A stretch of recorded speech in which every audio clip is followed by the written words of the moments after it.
Okay, so what's the next one? City 17. Oh, really?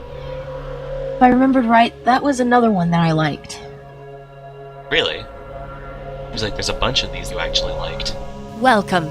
Welcome to You Can't Do That on Xbox, live in City 17, where I will be doing my review of the following campaign, City 17.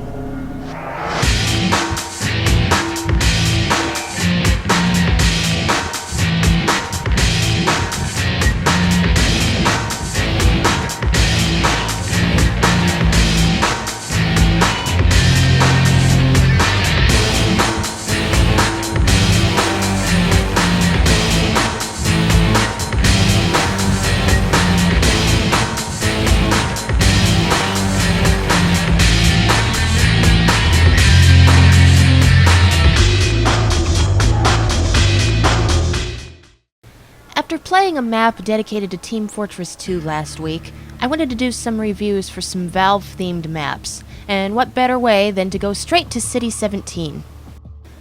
For those of you that don't know, and let me just say it would be shocking if you didn't, seeing as Half-Life 2 is practically a staple in the Valve universe like Counter-Strike or Portal or any of their other titles, this campaign takes place during Half-Life 2 Episode 1, where Gordon Freeman and Alex Vance try to escape City 17 before it explodes.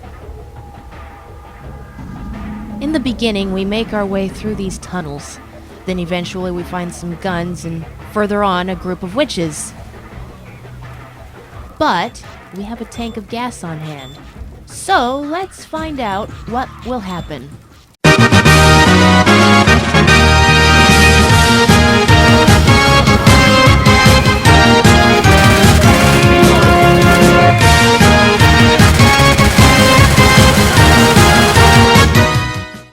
And then to really add to the atmosphere, once we find the safe room, we find a crowbar on top of a crate. Anyway, in the next level, we make our way upstairs to a control room, and when we open the door, an alarm will sound. You'll have to go to the upper level and shut off the alarm. And then we go downstairs into a watery area, find a drain to climb up, and... oh shit. It's pretty soon, but looks like it's another time for What Will Happen.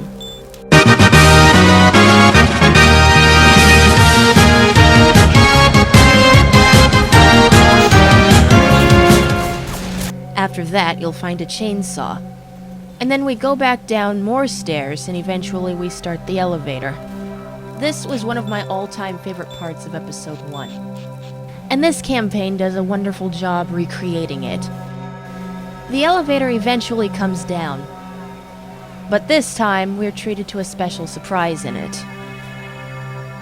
Then we take the elevator to the upper level and... hey, there's candy down here! I can't do this on my own! Give me some help! Then we head outside and... you know... this feels strange without Kleiner telling us it's okay to repopulate the Earth. It's okay for us to make babies now, you faggots. Then we travel to the next safe room, which leads us to our next level in a downpour. We travel through some buildings, then trigger an explosion so that we can move through another building, which will take us back to the roads and to another safe room, where a nearby witch tries to have her way with me.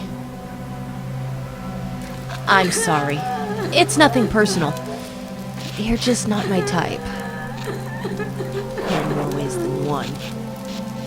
In the next level, we make our way upstairs to a little bar and find music to kill by. When we're done, we go back outside and find the back alleys, where we venture through a fiery house. Then, we make it over to the other side of the street, where we find laser sights and a lever. Then we make our way over to the bridge and into a hospital.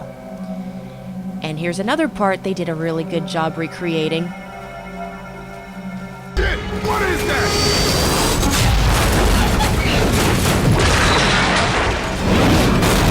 As we venture through more of the hospital, we discover a hole in the ground, which eventually takes us to a poorly ventilated area where we find the safe room. This brings us to the finale. Unlike Episode 1, where you had to help get a bunch of civilians to the train station on the other side without the Combined Forces picking them off, you can just walk in at your own leisure with no Barney to nag you whatsoever. Then we just wait for our train to come while waiting on top of the train station for our escape.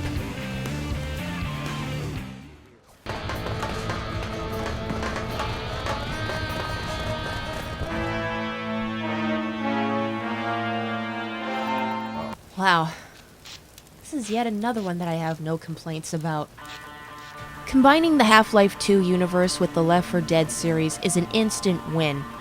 Both games have zombies in them, both are fun to play, and both generally have the same type of setting.